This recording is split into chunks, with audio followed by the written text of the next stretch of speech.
മഹാനായ ഉമർ ഇബ്നു അബ്ദുൽ അസീസ് റളിയല്ലാഹു തആല അൻഹു ഒരു മനുഷ്യന്റെ ജനാസ ഖബറടക്കാൻ പോയതാണ്. മയ്യത്ത് ഖബറടക്കി കഴിഞ്ഞു. എല്ലാവരും ഖബറിന്റെ ചാരത്ത് നിന്ന് മടങ്ങുകയാണ്. ഉമർ ഇബ്നു അബ്ദുൽ അസീസ് ഖബറിന്റെ ചാരത്ത് നിൽക്കുകയാണ്. എല്ലാവരും ചോദിച്ചു, തങ്ങളെ വരുന്നില്ലേ? ആ ജനാസ കുളിപ്പിച്ചു, കഫം പൊതിഞ്ഞു, നിസ്കരിച്ചു, ഖബറടക്കി. ഇനി എന്തിനാണ് അവിടെ നിൽക്കുന്നതെന്ന് ചോദിച്ചപ്പോ ഉമർ ഇബ്നു അബ്ദുൽ അസീസ് പറഞ്ഞു, എല്ലാവരും പോകാൻ, എനിക്ക് അല്പനേരം ഇവിടെ നിൽക്കണം എന്ന് പറഞ്ഞുകൊണ്ട് ഒരു പഴയ ഖബറിന്റെ ചാരത്ത് പോയി നിൽക്കുകയാണ്. ഒരു ഖബറിന്റെ ചാരത്ത് പോയി നിൽക്കുകയാ. ഒരുപാട് സമയമായിട്ടും മിണ്ടാതെ നിൽക്കുന്ന ഉമർ ഇബ്നു അബ്ദുൽ അസീസിനോട് ഉമർ ഇബ്നു അബ്ദുൽ അസീസ് കരയുന്നുണ്ട്, ഒന്നും മിണ്ടുന്നില്ല. ആ സമയത്താണ് ഖബർ ചോദിക്കുന്ന ഉമർ ഇബ്നു അബ്ദുൽ അസീസ്, എന്നോടൊന്നും ചോദിക്കാനില്ലേ? എൻ്റെ അകത്ത് കിടക്കുന്ന മനുഷ്യന്റെ അവസ്ഥ നിനക്കറിയണോ?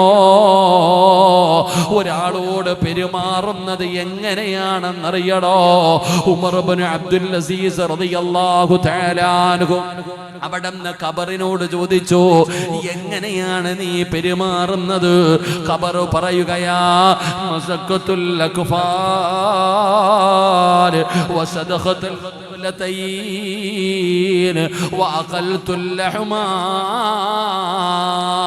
ഖബറിങ്ങനെ വിവരിക്കാൻ തുടങ്ങുകയാണ്. ഉമർ ഇബ്നു അബ്ദുൽ അസീസ് ചെവി പൊത്തി പിടിച്ചിട്ട് കരഞ്ഞുകൊണ്ട് പറയുന്നു, പറയല്ലേ പറയല്ലേ പറയല്ലേ, അത് കേൾക്കാനുള്ള ധൈര്യം എനിക്കില്ല. ഖബർ പറഞ്ഞു തുടങ്ങുമ്പോഴേ ഉമർ ഇബ്നു അബ്ദുൽ അസീസ് തളർന്നു വീണടോ. ഖബറിന്റെ മുകളിൽ തളർന്നു വീണു, കടന്ന് കരയുകയാ. ഏങ്ങി ഏങ്ങി കരയുന്ന ഉമർ ഇബ്നു അബ്ദുൽ അസീസിനോട് ഖബറിന് പോലെ സങ്കടം തോന്നിയടോ. അപ്പോഴാ ഖബർ പറഞ്ഞു കൊടുത്തത്, അല്ലദുല്ലുക അലാ അക്ഫാരി ലാ തുബ്ലാ, രക്ഷപ്പെടാനുള്ള വഴി പറഞ്ഞു കൊടുത്തു എന്ന ചരിത്രം പറയുമ്പോ ആ ഉമർ ഇബ്നു അബ്ദുൽ അസീസിന്റെ ചരിത്രമാണ് പറയുന്നത്. പടച്ചവനെ, മരണമെടുത്തു എന്ന് മനസ്സിലാവുകയാണ്, മരണമെടുത്തു എന്ന് മനസ്സിലാവുകയാ. ഉമർ ഇബ്നു അബ്ദുൽ അസീസ് തങ്ങള് പടച്ചവനെ അവിടന്ന് പോയി കുളിക്കുകയാണ്, അവിടന്ന് പോയി കുളിക്കുകയാണ്. അവിടന്ന് കുളിച്ചുരുങ്ങിയിട്ട് തന്റെ വീടിന്റെ റൂമിന്റെ അകത്തേക്ക് കടന്നു വരികയാണ്. മരണത്തിന് വേണ്ടി തയ്യാറാവുകയാണ്, മരിക്കാൻ വേണ്ടി ഒരുങ്ങുകയാണ്. എന്നിട്ടതാ മരിക്കാനുള്ള തയ്യാറെടുപ്പോടെ അതാ തന്റെ ബെഡ്റൂമിന്റെ അകത്ത് കയറി കിടക്കാ പോകുമ്പോ അവിടന്ന് വിളിക്കുന്നു, ഫാത്തിമ ഫാത്തിമ.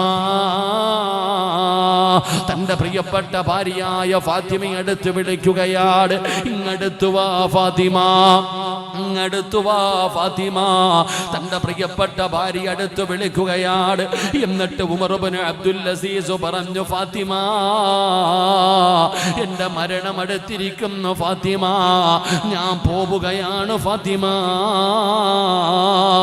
എനിക്ക് പൊരുത്തം തരണേ ഫാത്തിമ, എനിക്ക് നിന്നോട് പൊരുത്തമുണ്ട്. ഭാര്യയും ഭർത്താവും അവസാനമായി പിരിയുന്നതിന് വേണ്ടിയുള്ള ചർച്ചകൾ നടക്കുകയാണ്, ഉപദേശങ്ങൾ കൊടുക്കുകയാണ്, വസിയത്തുകൾ ചെയ്യുകയാണ്. അതാ തന്റെ പ്രിയപ്പെട്ട ഭാര്യ നിന്ന് കരയുകയാണ്. ഫാത്തിമ വല്ലാതെ സങ്കടത്തിലാണ്. പ്രിയപ്പെട്ട ഭർത്താവ് ലോകത്തോട് വിട പറയാ പോവുകയാണ്. അപ്പോഴാണ് ഫാത്തിമയോട് ചോദിക്കുന്നു, ഫാത്തിമ, ഇനി എന്തെങ്കിലും നിനക്ക് എന്നോട് ചോദിക്കാനുണ്ടോ? ഇനി എന്തെങ്കിലും നിനക്ക് പറയാനുണ്ടോ ഫാത്തിമ? ഫാത്തിമ നിന്ന് കരയുകയാ, ഫാത്തിമ നിന്ന് കരയുകയാ. ഉമർ ഇബ്നു അബ്ദുൽ അസീസ് പറഞ്ഞു, ഫാത്തിമ, എങ്കിൽ റൂമിന്റെ വെളിയിൽ ഇറങ്ങിയിട്ട് വാതിലടയ്ക്കു ഫാത്തിമ. റൂമിന്റെ പുറത്തിറങ്ങിയിട്ട് വാതിലടയ്ക്കു ഫാത്തിമ. ഫാത്തിമ കരയുകയാ, എന്തിനാ എന്നെ റൂമിന്റെ പുറത്തിറക്കുന്നത്? നിങ്ങളുടെ മരണമെടുത്തല്ലോ, അവസാന സമയമാണല്ലോ, നിങ്ങളുടെ കൂടെ നിൽക്കേണ്ട സമയമല്ലേ, നിങ്ങൾക്ക് ഖിദ്മത്ത് ചെയ്യാൻ കിട്ടുന്ന അവസാനത്തെ സമയമല്ലേ, എന്തിനാ എന്നെ പുറത്തിറക്കുന്നത്? എന്നോട് വെറുപ്പാണോ? എന്നോട് സ്നേഹമില്ലാത്തത് കൊണ്ടാണോ? ഉമർ ഇബ്നു അബ്ദുൽ അസീസ് പറഞ്ഞു, ഫാത്തിമ, നിന്നോട് വെറുപ്പുള്ളത് കൊണ്ടല്ല, നിന്നെ ഇഷ്ടമില്ലാത്തത് കൊണ്ടല്ല, നീ എന്റെ കൂടെ നിൽക്കുന്നത് ആഗ്രഹിക്കാത്തത് കൊണ്ടല്ല, പിന്നെ എന്തിനാണ് റൂമിന്റെ പുറത്തിറങ്ങി വാതിലടയ്ക്കാൻ പറയുന്നതെന്നറിയുവോ? അവിടെന്ന് പറയുകയാ, ഇന്നി അറാ ഖലഖൂ ലൈസൂ ബിഉനാസിൻ വലാ ജാ ഫാത്തിമ, അതിഥികൾ വരുന്നു ഫാത്തിമ, എന്റെ കൂട്ടുകാര് വരുന്നു ഫാത്തിമ, എന്നെ കാണാൻ അതിഥികൾ വരുന്നു. മനുഷ്യനും ജിന്നുകളുമല്ലാത്ത ഒരു വിഭാഗം എന്നെ കാണാൻ വരുന്നു ഫാത്തിമ. നീ അടുത്ത് നിൽക്കല്ലേ, നീ വെളിയിലിറങ്ങു ഫാത്തിമ, നീ റൂമിന്റെ പുറത്തിറങ്ങു ഫാത്തിമ. ഫാത്തിമ എന്ന് പറയുന്ന പ്രിയപ്പെട്ട ഭാര്യ മനസ്സില്ല മനസ്സോട് റൂമിന്റെ പുറത്തിറങ്ങി വാതിലടയ്ക്കുകയാണ്. സമാധാനമില്ലടോ, കാരണം തന്റെ ഭർത്താവ് റൂമിന്റെ അകത്ത് സക്കറാത്തിന്റെ അവസ്ഥയിൽ കിടക്കുകയാണ്, മരിക്കാൻ പോവുകയാണ്. ഫാത്തിമയുടെ മനസ്സ് വിങ്ങുകയാണ്, കണ്ടടങ്ങൾ നിറഞ്ഞൊഴുകുകയാണ്. അപ്പോഴും ചിന്തിക്കുന്നു, അല്ലാ, ആരാണ് റബ്ബേ എന്റെ ഭർത്താവിനെ കാണാൻ വരുന്ന അതിഥികൾ? ആരാണ് റബ്ബേ? ഫാത്തിമയ്ക്ക് വല്ലാത്ത ആകാംക്ഷയാവുകയാണ്, ഫാത്തിമയ്ക്ക് വല്ലാത്ത ആകാംക്ഷയാവുകയാണ്. ഫാത്തിമ എന്ത് ചെയ്തെന്നറിയുമോ? തന്റെ പ്രിയപ്പെട്ട ഭർത്താവിനെ കാണാൻ വരുന്നതാരാണെന്നറിയാൻ അടച്ചിട്ടിരുന്ന വാതിലിലൂടെ ഒളിഞ്ഞു നോക്കുകയാണ്. അടച്ചിട്ടിരിക്കുന്ന വാതിലിന്റെ പഴുതിലൂടെ ഫാത്തിമ എന്ന് പറയുന്ന പ്രിയപ്പെട്ട ഭാര്യ ഒളിഞ്ഞു നോക്കുമ്പോ തന്റെ ഭർത്താവ് പറയുന്നത് എന്തെന്നറിയുമോ? അസ്സലാമു അലൈക യാ അസ്റായീൽ. അസ്റായിൽ എന്ന് പറയുന്ന മലക്കിനോട് സലാം പറയുകയാ. അസ്റായിൽ എന്ന് പറയുന്ന മലക്കിനോട് സലാം പറയുകയാണ്. തന്റെ റൂഹ് പിടിക്കാൻ വരുന്ന മലക്കുകളോട് സലാം പറഞ്ഞവിടന്ന് സ്വീകരിക്കുകയാണ്. ഫാത്തിമ എന്ന് പറയുന്ന ഭാര്യയുടെ കണ്ടടങ്ങൾ നിറയുകയാ, കൈകാലുകൾ വിറയ്ക്കുകയാണ്. തന്റെ ഭർത്താവിന്റെ റൂഹ് പിടിക്കാൻ കാബുൽ അർവാഹ് വന്നിരിക്കുകയാണ്. ഭർത്താവ് മരിക്കാൻ പോവുകയാണ്. പടച്ചവനെ, എങ്ങനെയാണ് മരിക്കുന്നത്? തന്റെ പ്രിയപ്പെട്ട ഭർത്താവ് എങ്ങനെയാണ് മരിക്കുന്നത് എന്ന് കാണാൻ രണ്ടാമതും വാതിലിന്റെ പഴുതിലൂടെ ഒളിഞ്ഞു നോക്കുമ്പോ ഖുർആൻ ഓതുന്നു വാപ്പാ. ഉമർ ഇബ്നു അബ്ദുൽ അസീസ് റളിയല്ലാഹു തആല അൻഹു അല്ലാഹുവിന്റെ വിശുദ്ധമായ ഖുർആൻ അവിടുന്ന് പാരായണം ചെയ്യുകയാണ്. സാധാരണ ആയത്തല്ല. അല്ലാഹുവേ, ഏതായത്താ ഓതിയതെന്നറിയുമോ? അസ്റായിൽ എന്ന് പറയുന്ന മലക്കം തന്റെ അനുയായികളും തന്റെ റൂഹ് പിടിക്കുന്നതിന് വേണ്ടി തന്റെ റൂമിന്റെ അകത്ത് കടന്നു വന്നപ്പോ ഉമർ ഇബ്നു അബ്ദുൽ അസീസ് റളിയല്ലാഹു തആല അൻഹു പടച്ച റബ്ബിന്റെ ഖുർആനിലെ ഒരു ആയത്ത് ഓതുകയാ. ഏതായത്താ ഓതിയതെന്നറിയുമോ? തിൽകദ്ദാറുൽ ആഖിറതു നജഅലുഹാ ലില്ലദീന ലാ യുരീദൂന ഉലുവൻ ഫിൽ അർളി വലാ ഫസാദാ വൽ ആഖിബതു ലിൽ മുത്തഖീൻ. അല്ലാഹുവിന്റെ വിശുദ്ധമായ ഖുർആൻ അവിടുന്ന് പാരായണം ചെയ്യുകയാണ്. തിൽകദ്ദാറുൽ ആഖിറതു നജഅലുഹാ ലില്ലദീന ലാ യുരീദൂന വാതിലിന്റെ പടിതിലൂടെ ഒളിഞ്ഞു നോക്കുന്ന തന്റെ പ്രിയപ്പെട്ടവളോട് ഉമർ ഇബ്നു അബ്ദുൽ അസീസ് അവസാനമായി പറയുകയാണ്, ഫാത്തിമ ഫാത്തിമ, നല്ല മരണം വെറുതെ കിട്ടില്ല ഫാത്തിമ. ഫാത്തിമ, നല്ല മരണം കിട്ടണമെങ്കിൽ വല്ലാഖിബത്തു ലിൽ അല്ലാഹുവിനെ ഭയന്ന്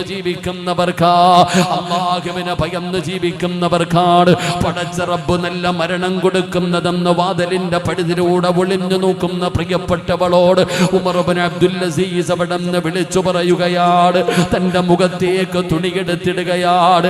ലാ ഇലാഹ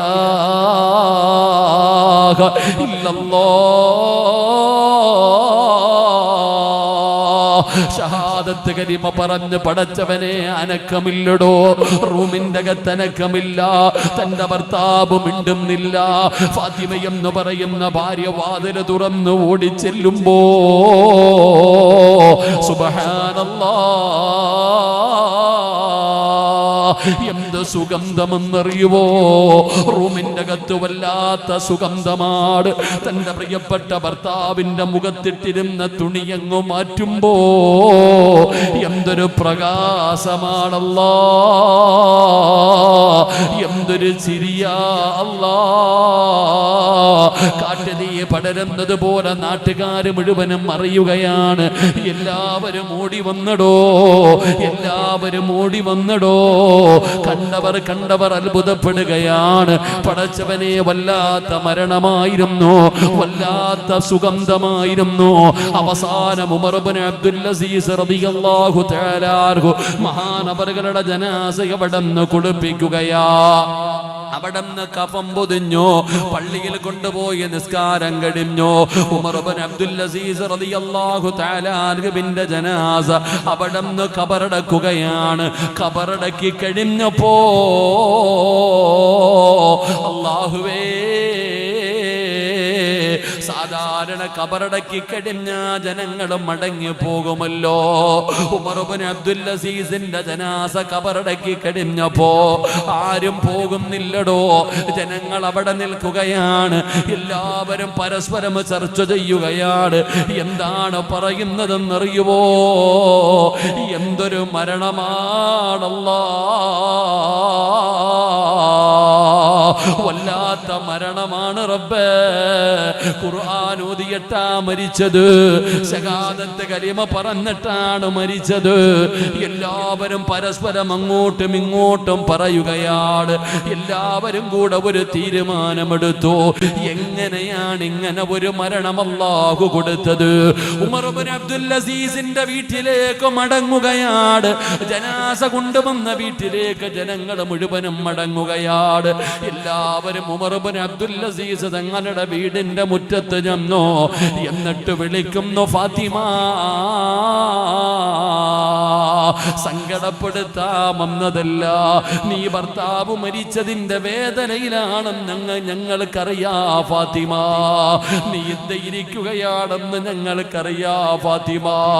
നീ സങ്കടത്തിലാണെന്ന് ഞങ്ങൾക്കറിയാ ഫാത്തിമ. ഞങ്ങൾ വന്നത് വേദനിപ്പിക്കാനല്ല, ഒരേ ഒരു കാര്യം ഞങ്ങൾക്ക് ചോദിക്കാനാണ്. ഒരേ ഒരു കാര്യം ഞങ്ങൾക്കറിയണം ഫാത്തിമ. എന്താണ് ഞങ്ങൾക്കറിയേണ്ടതെന്നറിയുവോ? നിന്റെ ഭർത്താവ് മരിച്ചത് അസ്റായിലിനോട് സലാം പറഞ്ഞിട്ടാ. അല്ലാഹുവിന്റെ ഖുർആനിലെ സ്വർഗത്തിന്റെ ആയത്ത് ഓതിയിട്ടാ, ശഹാദത്ത് കലിമ പറഞ്ഞിട്ടാണ്. എന്തൊരു പ്രകാശമായിരുന്നു, എന്തൊരു സുഗന്ധമായിരുന്നു. മയ്യത്ത് കുളിപ്പിച്ചവരും കഫം പൊതിഞ്ഞവരും ചുമന്നവരും ഖബറടക്കിയവരും എല്ലാവരും പറയുന്നു, നിന്റെ ഭർത്താവിന് വല്ലാത്ത സുഗന്ധമായിരുന്നെന്ന്. ഫാത്തിമ, എങ്ങനെയാ ഇങ്ങനെ ഒരു മരണം കിട്ടിയത്? ഞങ്ങൾക്കും വേണം ഫാത്തിമ, ഞങ്ങൾ ഞങ്ങൾക്കും ഇതുപോലെ ഒരു മരണം വേണം. അതുകൊണ്ട് നിന്റെ ഭർത്താവ് ചെയ്ത നന്മയൊന്ന് പറഞ്ഞു തരുമോ? തന്റെ പ്രിയപ്പെട്ട ഭർത്താവിന്റെ ജനാസ ഖബറിൽ കൊണ്ടുപോയി വെച്ചിട്ട് ജനങ്ങൾ മുഴുവനും വീടിന്റെ മുറ്റത്ത് വന്ന് ചോദിച്ചപ്പോ ആ ഫാത്തിമ എന്ന് പറയുന്ന ഭാര്യ പറഞ്ഞ മറുപടി എന്തെന്നറിയുമോ? അല്ലാഹുവേ, മകാന ഉമർ ഇബ്നു അബ്ദുൽ അസീസ് അഖ്സറിൽ ലിന്നാസി സ്വലാത്തൻ വലാ സിയാമാ. ഉമർ ഇബ്നു അബ്ദുൽ അസീസിന്റെ ഭാര്യ പറയുകയാണ്, എന്റെ ഭർത്താവ് ജനങ്ങളിൽ ഏറ്റവും കൂടുതൽ നിസ്കരിക്കുന്ന മനുഷ്യനായിരുന്നു, ഏറ്റവും കൂടുതൽ നോമ്പ് പിടിക്കുന്ന മനുഷ്യനായിരുന്നു, ഒരുപാട് നന്മ ചെയ്യുന്ന മനുഷ്യനായിരുന്നു. എന്നൊന്നും ഞാൻ പറയൂല, എന്നൊന്നും ഞാൻ പറയൂല. എന്റെ ഭർത്താവിന് അല്ലാഹു നല്ല ഒരു മരണം കൊടുക്കാൻ ഒരേ ഒരു കാരണമേ ഉള്ളൂ, ഒരേ ഒരു കാരണമേ ഉള്ളൂ. ലാകിൻ വല്ലാഹി മാ റഅയ്തു അഹദൻ അഖ്വഫ ലില്ലാഹ്. തന്റെ ഭർത്താവിന്റെ ജനാസ ഖബറിനകത്ത് വെച്ചിട്ട് നാട്ടുകാര് മുഴുവനും വന്നിട്ട് ചോദിക്കുന്നു, നിന്റെ ഭർത്താവിന് അല്ലാഹു ഇതുപോലെ ഒരു നല്ല മരണം കൊടുക്കാറ് അതിന്റെ കാരണം എന്താണെന്ന് ചോദിച്ചപ്പോ ഉമ്മയല്ല, വാപ്പയല്ല, നാട്ടുകാരല്ല, കുടുംബക്കാരല്ല, അയൽവാസികളല്ല, മഹല്ലിലെ ഇമാമല്ല, കൂടെ കടന്നവള് പറയുകയാ, ലാകിൻ വല്ലാഹി മാ റഅയ്തു അഹദൻ അഖ്വഫ ലില്ലാഹ്. ഈ ലോകത്തിന്റെ ദിവനായ അല്ലാഹുവിനെ കൊണ്ട് തന്നെയാണ് സത്യം, എന്റെ ജീവിതത്തില് അല്ലാഹുവിനെ പേടിയുള്ള, എന്റെ ഭർത്താവിനെക്കാളും പേടിയുള്ള ഒരാളെ ഞാൻ കണ്ടിട്ടില്ല. വല്ലാഹി മാ റഅയ്തു, ലാകിൻ വല്ലാഹി മാ റഅയ്തു അഹദൻ അഖ്വഫ ലില്ലാഹ്. അല്ലാഹുവിനെ ഭയന്ന് ജീവിച്ച മനുഷ്യനാ, അല്ലാഹുവിനെ ഭയന്ന് പേടിച്ച് ജീവിച്ച മനുഷ്യനാണ് എൻ്റെ ഭർത്താവ്. അയാളെ കാര്യം അല്ലാഹുവിനെ പേടിയുള്ള ഒരാളെ ഞാൻ കണ്ടിട്ടില്ല. റബ്ബേ, എന്നിട്ട് മഹ്ദി പറയുകയാണ്, ഒരിക്കൽ ഞങ്ങൾ രണ്ടുപേരും കൂടെ കിടപ്പറയിൽ കിടക്കുമ്പോ ഭാര്യയും ഭർത്താവും പരസ്പരം സംസാരിക്കുമല്ലോ. അങ്ങനെ സംസാരിച്ചു കൊണ്ടിരുന്നപ്പോ അതാ ഫാത്തിമ പറഞ്ഞു, അല്ലാഹുടെ പേര് പറഞ്ഞു, അല്ലാഹുടെ പേര് പറഞ്ഞു. റുബമാ യദ്കുറുല്ലാഹ ഫിൽ ലൈൽ യദ്കുറുല്ലാഹ സുമ്മ യബ്കി ഹത്താ യുസ്ബിഹ. ഞാൻ അല്ലാഹ് എന്നൊന്ന് പറഞ്ഞപ്പോ എൻ്റെ ഭർത്താവ് കരയാൻ തുടങ്ങി. വെളുപ്പാകാലം വരെ ഇരുന്നു കരഞ്ഞു. മരണം പറഞ്ഞപ്പോഴല്ല, ഖബർ പറഞ്ഞപ്പോഴല്ല, മസ്സറ പറഞ്ഞപ്പോഴല്ല, നരകം പറഞ്ഞപ്പോഴല്ല, സിറാത്ത് പറഞ്ഞപ്പോഴല്ല, അല്ലാഹുവിന്റെ അദാബുകളെ കുറിച്ച് പറഞ്ഞപ്പോഴല്ല, അല്ലാഹ് എന്നൊന്ന് പറഞ്ഞപ്പോ, ഇന്നമൽ മുഅ്മിനൂന അല്ലദീന ഇദാ ദുകിറല്ലാഹു വജിലത് ഖുലൂബുഹും വഇദാ തുലിയത് അലൈഹിം ആയാതുഹു സാദതുഹും ഈമാനാ വഅലാ റബ്ബിഹിം യതവക്കലൂൻ. അല്ലാഹ് എന്നൊന്ന് പറഞ്ഞപ്പോ വെളുപ്പാങ്കാലം വരെ എൻ്റെ ഭർത്താവ് വീടിൻ്റെ അകത്തിരുന്ന് കരഞ്ഞു. അള്ളാഹു നമുക്ക് ഈമാൻ നൽകി അനുഗ്രഹിക്കുമാറാകട്ടെ. എൻ്റെ പ്രിയപ്പെട്ട സഹോദരങ്ങളെ, അപ്പം നമ്മൾ മരണപ്പെട്ട് കഴിഞ്ഞാൽ നമ്മൾ നല്ലവനാണ് എന്ന് പറയേണ്ട രണ്ടാമത്തെ ആളാരാ? ആരാ? ഇത്രയും കേട്ടിട്ട് മനസ്സിലായില്ല? ആരാ പറയണ്ടേ? ഈ മഹല്ലുകാരോ പള്ളിയിലെ ഹത്തീബോ പ്രസിഡന്റോ സെക്രട്ടറിയോ കമ്മിറ്റിക്കാരോ അല്ലട ചങ്ങാതി. നിന്റെ കൂടെ കടന്ന് നിന്റെ പെണ്ണും പുള്ള പറയണം നീ നല്ലവനായിരുന്നു എന്ന്. അള്ളാഹു ഈമാൻ തരുമാറാകട്ടെ. ഉറക്കപ്പറ അല്ലാഹു ഈമാൻ തരുമാറാകട്ടെ. പറയൂ. അപ്പടി ഇൻഷാ അല്ലാഹ് നിങ്ങളുടെ ഭാര്യ പറയോ നിങ്ങൾ നല്ലവനായിരുന്നു എന്ന്? പറയോ ആകാമാരെ?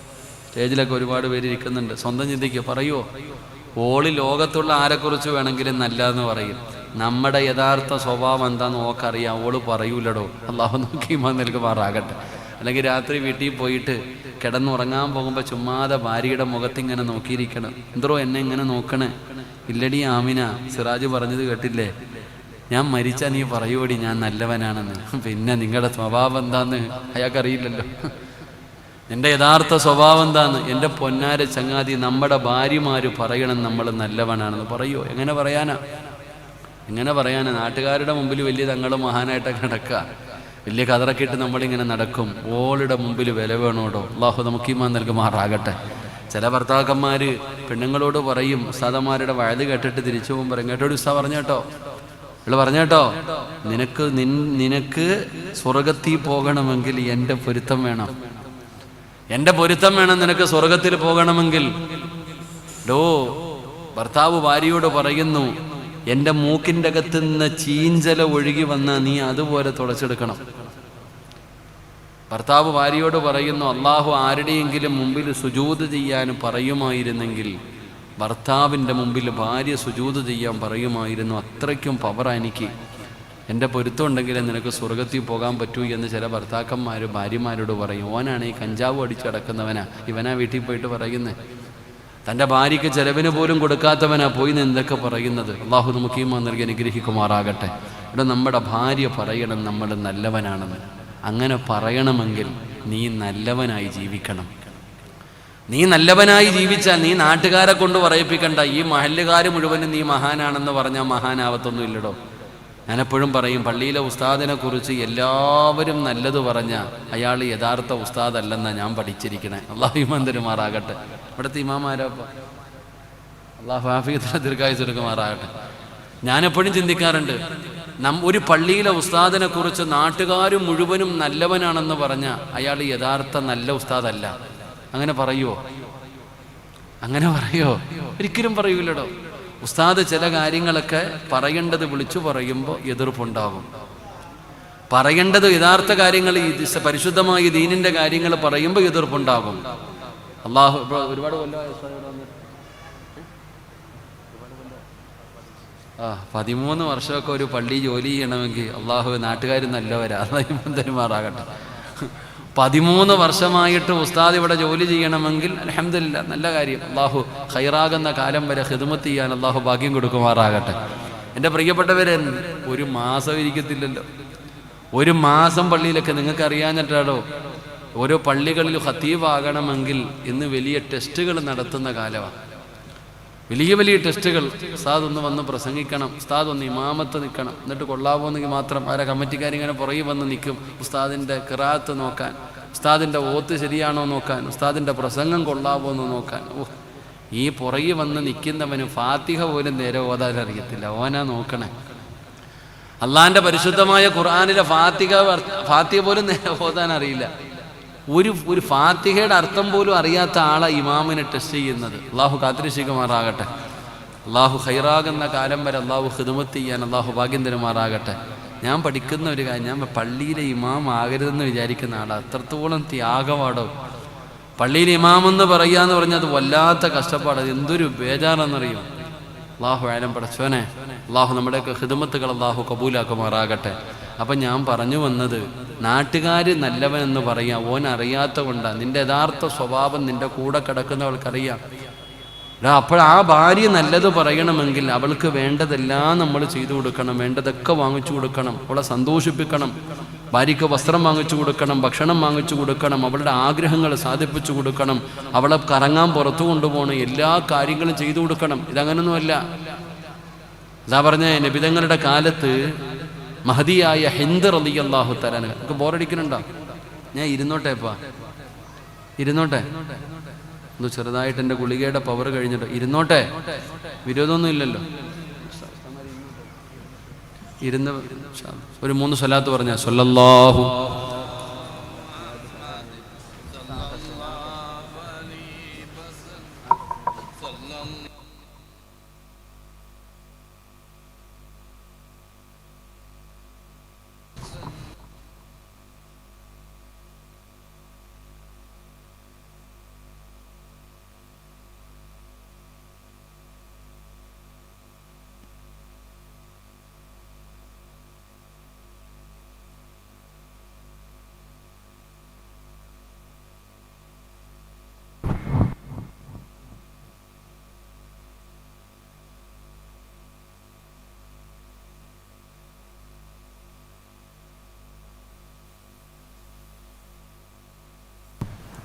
എല്ലാവരും ഇങ്ങോട്ട് കയറി വന്നോടോ, വാ അടുത്തിരിക്കറോ, വാ.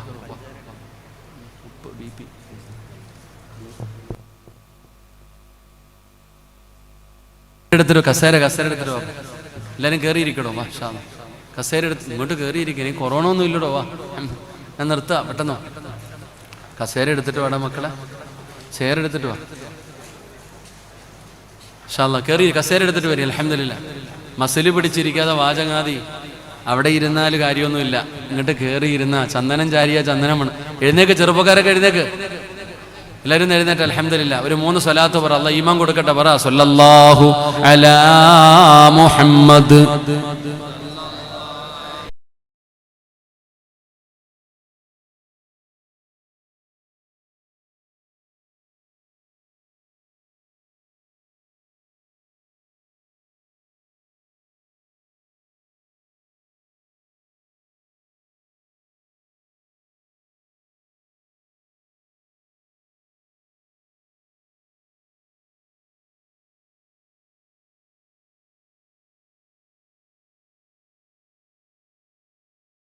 മുഴുവനും ഈ ചെറുപ്പക്കാർ മുഴുവനും ഇവിടെ സുന്നത്തി ജമാഅത്തിന്റെ ആൾക്കാർ അൽഹംദുലില്ലാ. ഇവിടെ സംഘടനയൊന്നുമില്ല, എല്ലാവരും ഉണ്ട് അൽഹംദുലില്ലാ. സ്വർഗത്തിലും സംഘടനയൊന്നുമില്ല. അള്ളാഹു ആ സുന്നത്തി ജമാഅത്തിൽ അള്ളാഹു നമ്മളെ പെടുത്തുമാറാകട്ടെ.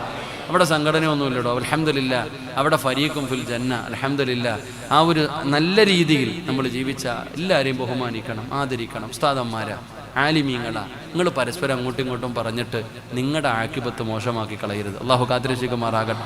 ഉസ്താദന്മാരെ ബഹുമാനിക്കുക, തങ്ങന്മാരെ ബഹുമാനിക്കുക. അതെന്തെങ്കിലും സംഘടനാപരമായി ആശയപരമായി അതൊന്നും നമ്മൾ നോക്കരുത്. നമ്മൾ നമ്മുടെ കാര്യങ്ങൾ അൽഹംദുലില്ലാ എല്ലാം ദീനിൻ്റെ വിഷയത്തിൽ നമ്മൾ ഒറ്റക്കെട്ടായി നിൽക്കണം. അള്ളാഹു നമ്മുടെ നേതൃത്വങ്ങൾക്ക് അള്ളാഹു ആഫിയത്തുള്ള ദീർഘായുസ്സ് കൊടുക്കുമാറാകട്ടെ. അള്ളാഹു എല്ലാവരുടെയും പ്രയാസങ്ങൾ അള്ളാഹു മാറ്റിത്തരുമാറാകട്ടെ. എൻ്റെ പ്രിയപ്പെട്ട സഹോദരങ്ങളെ, മഹദിയായ ഹിന്ദ് റളിയല്ലാഹു തആല അൻഹ എത്ര മണി വരെ ഉണ്ട്?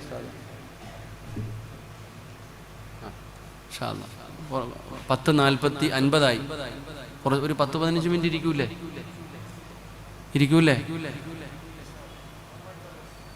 നിങ്ങൾക്ക് എന്തോ ഒരു വൈരാഗ്യം ഉള്ളതുപോലെ. സുബൈ നിസ്കരിക്കണ്ടേ? അല്ലാഹു അലം. വയല് കേട്ടിട്ടൊന്നും കാര്യമില്ല കാക്കാമാരെ. ചുമ്മാ വയല് കേട്ടിട്ട് എന്ത് കാര്യം? വയല് കേട്ട് നമ്മളിപ്പോൾ തലതിരിഞ്ഞു. എല്ലാവരും ചിലരെന്നോട് പറയും, ഉസ്താദ് നിങ്ങളുടെ വയല് കേട്ടിട്ടാ ഉറങ്ങണമെന്ന്. സത്യം പറഞ്ഞാൽ ഓനെ തലയ്ക്കൊന്നും കൊടുക്കാൻ തോന്നും. ഓൻ പറഞ്ഞ് സത്യം പറഞ്ഞാൽ അത് കത്തിയിട്ട് കുത്തണ പോലെ എനിക്ക് ഫീൽ ചെയ്യണേ. പണ്ട് പാട്ട് കേട്ടിട്ട് ഉറങ്ങുന്നു, ഇപ്പോൾ വയല് കേട്ടിട്ട് ഉറങ്ങുന്നു. അത്രയുണ്ട്. ഉസ്താദ് നിങ്ങളുടെ വയല് കേട്ടിട്ടാ ഞാൻ ഉറങ്ങണേന്ന്. അപ്പോൾ വയല് കേട്ടിട്ടാ ഇപ്പോൾ ഉറങ്ങണത്. എല്ലാവരും വയല് കേൾക്കണവരാ. എന്നിട്ട് വല്ല മാറ്റമുണ്ടോ? എന്തെങ്കിലും മാറ്റമുണ്ടോ? നിങ്ങളെന്താ ഇങ്ങനെ ഇരിക്കണം? വല്ല മാറ്റമുണ്ടോ? വയലെന്ന് പറഞ്ഞാൽ എന്താണെന്നറിയാവോ? വയലിൻ്റെ പവർ എന്തെന്നറിയോ? വയലെന്ന് പറഞ്ഞാൽ നിസ്സാരമല്ലടോ. വയലിൻ്റെ പവർ എന്ന് പറയുന്നത് അള്ളാഹുവിൻ്റെ വിശുദ്ധമായ ഖുർആനിൽ അള്ളാഹു ഒരു പെണ്ണിൻ്റെ ചരിത്രം പറയുന്നു. ഒരു പെണ്ണിൻ്റെ ചരിത്രം പറഞ്ഞിട്ട് അള്ളാഹു പറയുന്നു, ഈമാനിൻ്റെ വിഷയത്തിൽ ലോകത്തുള്ള സർവ്വരും ഈ പെണ്ണിനെ കണ്ടുപഠിക്കണമെന്ന് അള്ളാഹുവിൻ്റെ വിശുദ്ധ ഖുർആൻ. അള്ളാഹു ഈമാൻ തരുമാറാകട്ടെ. ഒരു പെണ്ണിൻ്റെ ചരിത്രം പറഞ്ഞിട്ട് ലോകത്ത് ഖിയാമത്ത് നാൾ വരെ വരുന്ന മുസ്ലിമീങ്ങളോട് അള്ളാഹ് പറയുന്നു, ആരെ കണ്ടുപഠിക്കാൻ? ആ പെണ്ണിനെ കണ്ടുപഠിക്കാൻ. ആ പെണ്ണാരാ? അല്ല നബിയുടെ ഉമ്മ ആണോ? അല്ല. നബിയുടെ ഭാര്യയാണോ? അല്ല. നബിയുടെ മോളാണോ? അല്ല. ഒരു സാധാരണ ഒരു മനുഷ്യന്റെ മകള്, ഒരു സാധാരണ ഒരു സാധുവായ ഒരു മനുഷ്യന്റെ മകളെ കാണിച്ചിട്ട് അള്ളാഹ് പറയുന്നേ നിങ്ങൾ ഓളെ കണ്ടുപഠിക്കാൻ. ഓൾ ആരുടെ ഭാര്യയാണെന്നറിയോ? ലോകത്തിലെ ഏറ്റവും വലിയ ഇസ്ലാമിൻ്റെ ശത്രു സാക്ഷാൽ ഫിർഔനിൻ്റെ ഭാര്യയായ ആസിയ ബിബി റളിയല്ലാഹു തആല. ആരുടെ ഭാര്യ? നിങ്ങൾ എന്താ ഇങ്ങനെ? ആരുടെ ഭാര്യ? ലോകത്തിലെ ഏറ്റവും വലിയ ഓനെക്കാളും വലിയ ശൈത്താൻ ലോകത്തുണ്ടോ? ഉണ്ടോ? ഇല്ലടോ. ഞാൻ അങ്ങനെ തന്നെ പറയും. എടോ, നാളെ നരകത്തിന്റെ മുമ്പിൽ വെച്ചിട്ട് ഇബിലീസ് ഒരു പ്രസംഗം നടത്തും. ഇബിലീസ് ഇങ്ങനെ പ്രസംഗം നടത്തിയിട്ട് ഇങ്ങനെ, ബാബാ അളിയെ കയറിക്കോ, ഓരോന്നിനും ഓരോ നരകത്തിൽ കയറ്റിവിടാ, പോടാ വരാ, എല്ലാത്തിനും ഇങ്ങനെ കയറ്റിവിടാ. അപ്പം നോക്കുമ്പോഴാ ഫിർഔൻ ഇങ്ങനെ നടന്നു വരുന്നു. ആര് നടന്നു വരുന്നു? ഓൻ്റെ പേര് കേൾക്കുമ്പോൾ എന്തോ പറയണ്ടേ? വേറെ ആരുടെയെങ്കിലും പേര് കേൾക്കുമ്പോൾ അങ്ങനെ പറയണോ? ഇബിലീസിന്റെ പേര് കേൾക്കുമ്പോൾ മാത്രമേ ഉള്ളൂ. ഓന് പ്രത്യേക ഒരു പവറാ. അപ്പൊ നാളെ ഫിർഔൻ ഇങ്ങനെ നടന്നു വരുമ്പോ ഇബിലീസ് ഇരിക്കുന്ന സ്ഥലത്ത് നിന്ന് പതുക്കെ എഴുന്നേറ്റ് നിൽക്കും. ടീച്ചറിനെ കാണുമ്പോൾ വിദ്യാർത്ഥി എഴുന്നേക്കണ പോലെ എഴുന്നേറ്റ് നിൽക്കും. അപ്പൊ ഇത് കാണുമ്പോൾ ഇബ്ലീസ് ചോദിക്കും, നീ എന്തിനാടാ എന്നെ കണ്ടപ്പോ എഴുന്നേറ്റ്, എന്താ കളിയാക്കണം നീ എന്നെ കളിയാക്കിയതാ.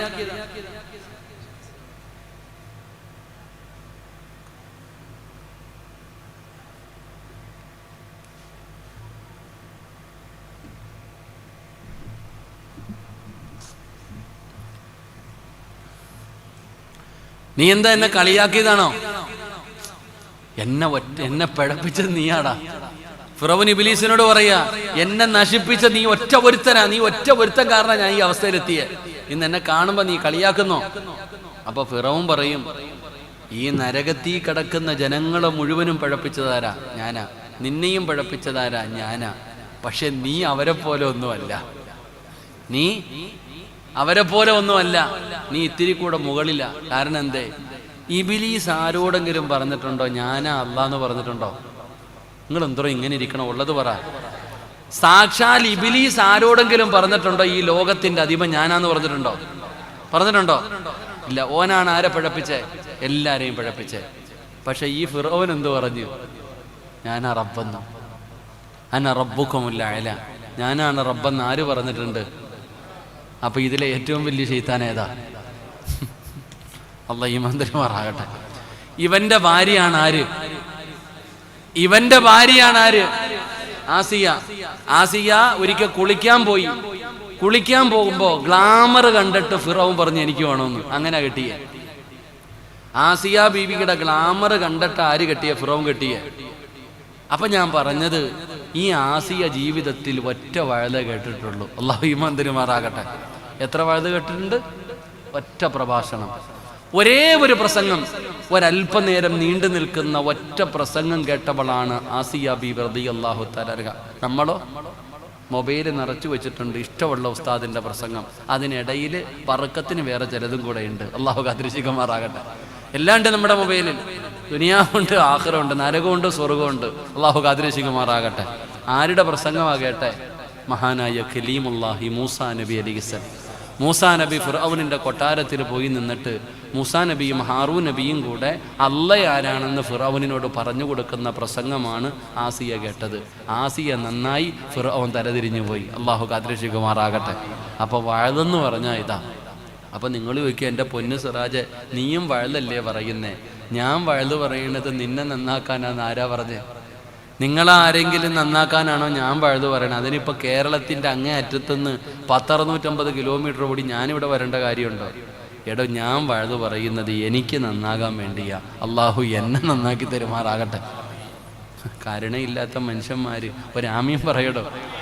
നിങ്ങളുടെ ആരുടെയെങ്കിലും ഒരാളുടെ ആമീ മതി ഞാൻ നന്നാകാൻ. അള്ളാഹു എന്നെ നന്നാക്കി തരുമാറാകട്ടെ. അള്ളാഹു നന്നാക്കി തരുമാറാകട്ടെ. അള്ളാഹു നിങ്ങളെയും നന്നാക്കി തരുമാറാകട്ടെ. അപ്പം ഞാൻ പറഞ്ഞു വന്നത്, മഹദിയായ ഹിന്ദ് റളിയല്ലാഹു തആല അൻഹ നബിതങ്ങളോട് ചോദിച്ചു, നബിയെ, എൻ്റെ ഭർത്താവ് അബൂ സുഫിയാൻ എനിക്ക് ചെലവിനൊന്നും തരൂല. ഓനിങ്ങനെ വലിയ ആളെ പോലെ നടക്കുക നാട്ടുകാരുടെ മുമ്പിൽ. എന്ത് കൊടുക്കൂല? ചെലവിന് കൊടുക്കൂല. അതുകൊണ്ട് ഞാൻ ചോദിക്കാതെ ഇടയ്ക്കിടയ്ക്ക് പോക്കറ്റിൽ നിന്ന് പൈസ എടുക്കും നബിയെ, അത് അനുവദനീയമാണോ? ചോദ്യം എന്താ? ഭർത്താവിൻ്റെ അടുക്കൽ നിന്ന് അനുവാദമില്ലാതെ പൈസ അടിച്ചു മാറ്റാറുണ്ടെന്ന് പച്ച മലയാളത്തിൽ പറഞ്ഞ എടുക്കാറുണ്ട്. ഇത് എടുക്കാൻ പാടുണ്ടോന്ന്? അങ്ങനെ പാടുണ്ടോ? എടുക്കാൻ പാടുണ്ടോ? ആരാ പറഞ്ഞ പാടില്ല? ആരാ പറഞ്ഞ പാടില്ല? മഹദിയായ ഹിന്ദ് റളിയല്ലാഹു തആല അൻഹയോട് നബിതങ്ങൾ പറഞ്ഞു, നിനക്ക് ആവശ്യമുള്ളത് എടുത്തുകൊള്ളാൻ നബിയിനാ റസൂലുള്ളാഹി. ആവശ്യമുള്ളത് എങ്ങനെ? തനിക്ക് അർഹതപ്പെട്ടത് കൊടുക്കൂല. ഒരാൾക്ക് 4 വരെ പെണ്ണ് കെട്ടാം. എത്ര വരെ കെട്ടാം? 4 വരെ കെട്ടാം. ഈ 4 വരെ കെട്ടാമെന്ന് പറഞ്ഞാൽ ഒന്ന് മഹല്ലും കുടുംബവും അറിഞ്ഞു കെട്ടും, ഒന്നും ആരും അറിയാതെ എവിടെയെങ്കിലും പോയി ഒരു പെണ്ണും കെട്ടി വാടക വീട് എടുത്തു കൊടുത്തിട്ട് പറയുക, ആഴ്ചയിൽ പിരിവിന് വരുന്ന പോലെ ഞാൻ വരാന്ന്. ആ പരിപാടി അള്ളാന്റെ ദീനിലില്ല. അതില്ല. എവിടെയെങ്കിലും പോയി ഒരെണ്ണത്തിനെ കെട്ടി ആരും അറിയാതെ നിർത്തിയിരിക്കുക. ചിന്ന വീട് അവിടെ നിർത്തിയിട്ടുണ്ട്. എന്നിട്ട് മാസത്തിൽ ആഴ്ചയിൽ ചങ്ങായി വല്ലം വരെ 2 കിറ്റുവായിട്ട്. അതൊന്നുമില്ല. ഭാര്യമാരുടെ ഇടയിൽ വേർതിരിവ് പാടില്ല. അവർക്ക് ആവശ്യമുള്ളത് നീ കൊടുക്കണം. അള്ളാന്റെ ദീനിന്റെ നിയമം ഞാൻ പറയണേ. എടാ, ഭാര്യയ്ക്ക് ചെലവിന് കൊടുക്കാൻ കഴിവുള്ളവനെ പെണ്ണ് കെട്ടാവൂ, അല്ലാത്തവൻ ദിക്റും പറഞ്ഞ് നടക്കണം. അല്ലാഹു ഈമാൻ തരുമാറാകട്ടെ. ഉള്ളത് പറയുമ്പോൾ പെണ്ണുങ്ങൾ മിക്കവാറും എവിടെ ഇരിക്കണമെന്ന് അറിയില്ല, കൈയടിക്കുന്നുണ്ടാവും എഴുന്നേറ്റ് നിന്നിട്ട്. ആദ്യമായിട്ടാണ് ഒരു ചങ്ങാതി ഇങ്ങനെ വഴുതു പറയണേന്ന്. എടോ, ഭാര്യയ്ക്ക് ചെലവിന് കൊടുക്കാൻ കഴിവുള്ളവൻ എന്ത് ചെയ്യാവൂ? നിങ്ങൾ എന്താ ഇങ്ങനെ ഇരിക്കണം? ഉള്ളത് പറ. കല്യാണം കഴിക്കാൻ പാടുള്ളൂ. നിനക്ക് തുണി കഴുകി തരണമെന്ന് നിർബന്ധമുണ്ടോ? ഭർത്താവിന്റെ തുണി ഭാര്യ കഴുകി കൊടുക്കണം നിർബന്ധമുണ്ടോ?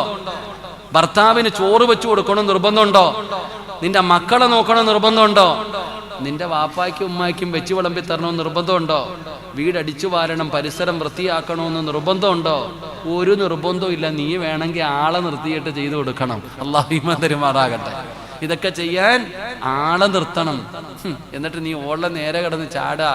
ഓളത് വല്ലവും ചെയ്തു തന്നാ അത് അവളുടെ ഔദാര്യമടോ, അതൊരു ഹിദ്മത്ത്. അള്ളാഹു നമുക്ക് ഈമാൻ നൽകുമാറാകട്ടെ. അള്ളാഹ് ഈമാൻ തരുമാറാകട്ടെ. എന്നിട്ട് നിന്റെ മുമ്പിൽ വന്നിട്ട് കാക്ക റീചാർജ് ചെയ്യാൻ പൈസ ഇല്ല, കാക്ക തുണി വേണം കീറിയിക്ക, ഇങ്ങനെ നടക്ക പുറകില്. ഓൾക്ക് ആവശ്യപ്പെട്ടതുപോലും കൊടുത്തില്ല, അർഹതപ്പെട്ടത് പോലും കൊടുക്കുന്നില്ല. അപ്പൊ ഹിന്ദിനോട് പറഞ്ഞു, നിനക്ക് ആവശ്യമുള്ളതേ എടുക്കാവൂ, എത്തിങ്ങാനിലാക്കിയേക്കരുത്. അള്ളാഹു കാത്തിരിശിക്കുമാറാകട്ടെ.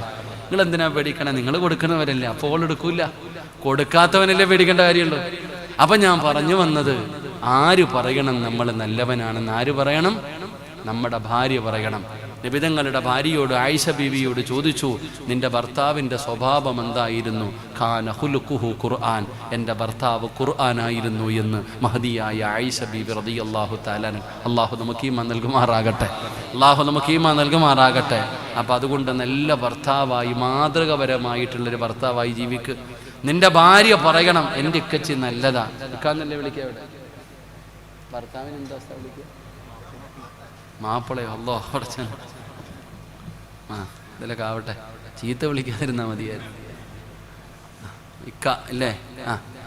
എൻ്റെ ഭർത്താവ്, എൻ്റെ മാപ്പിള നല്ലതാ, എൻ്റെ ഇക്ക നല്ലതാന്ന് ആര് പറയണം? ഭാര്യ പറയണം. അൽഹംദുലില്ലാ. അള്ളാഹു അങ്ങനെ ആക്കി തരുമാറാകട്ടെ.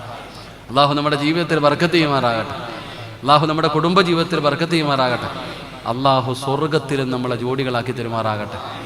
ആകണ്ടേ ദുനിയാവിലെ ഭാര്യയെ സ്വർഗത്തിലും ഭാര്യയായിട്ട് വേണമെന്ന് ആഗ്രഹമുള്ള ഭർത്താക്കന്മാരൊക്കെ ഒന്ന് കൈ പൊക്കിക്കേ. സ്റ്റേജിലിരിക്കണവരൊക്കെ പൊക്കിക്കോ. ലൈവാ ഉണ്ടാ, പലരുടെയും കൈ ഇങ്ങനെ ഇരിക്കുക. പൊക്കണോ അല്ല, വേണോ അല്ല. ഈ ഇരിക്കണത് അധികം പേരും പെണ്ണ് കെട്ടിയവരാ, എന്നിട്ടും പൊക്കണില്ല. അതെന്തേ നിനക്ക് മനസ്സിലായി? സിറാജ ഓള് സ്വർഗത്തിലുണ്ടോന്ന്. പോട്ടെ, അള്ളാഹു നമ്മുടെ ജീവിതം നന്നാക്കി തരുമാറാകട്ടെ. അപ്പം അൽഹംദുലില്ലാ, നിനക്ക് സ്വർഗത്തിൽ പോകണമെങ്കിൽ നിന്റെ ഭാര്യ പറയണം നീ നല്ലവനാണെന്ന്. ഇത് പറഞ്ഞപ്പോൾ, ഇത്രയൊക്കെ പറഞ്ഞപ്പോഴത്തേക്ക് പെണ്ണുങ്ങളുടെ തല ഈ ബിൽഡിങ്ങിന്റെ മുകളിലെത്തി. അവരൊക്കെ ഇങ്ങനെ പൊങ്ങി മുകളിൽ നിൽക്കുക. അൽഹംദുലില്ലാ, ഇപ്പൊ സ്വർണം ചോദിച്ചാൽ അവർ ഊരി തരും. ആ അവസ്ഥയിൽ അവർ നിൽക്കുന്നത്. ഇനി പെണ്ണിന് സ്വർഗത്തിൽ പോകണമെങ്കിലോ? ഇത് ഭർത്താവിന്റെ കാര്യം. ഇനി ഭാര്യയുടെ കാര്യമോ?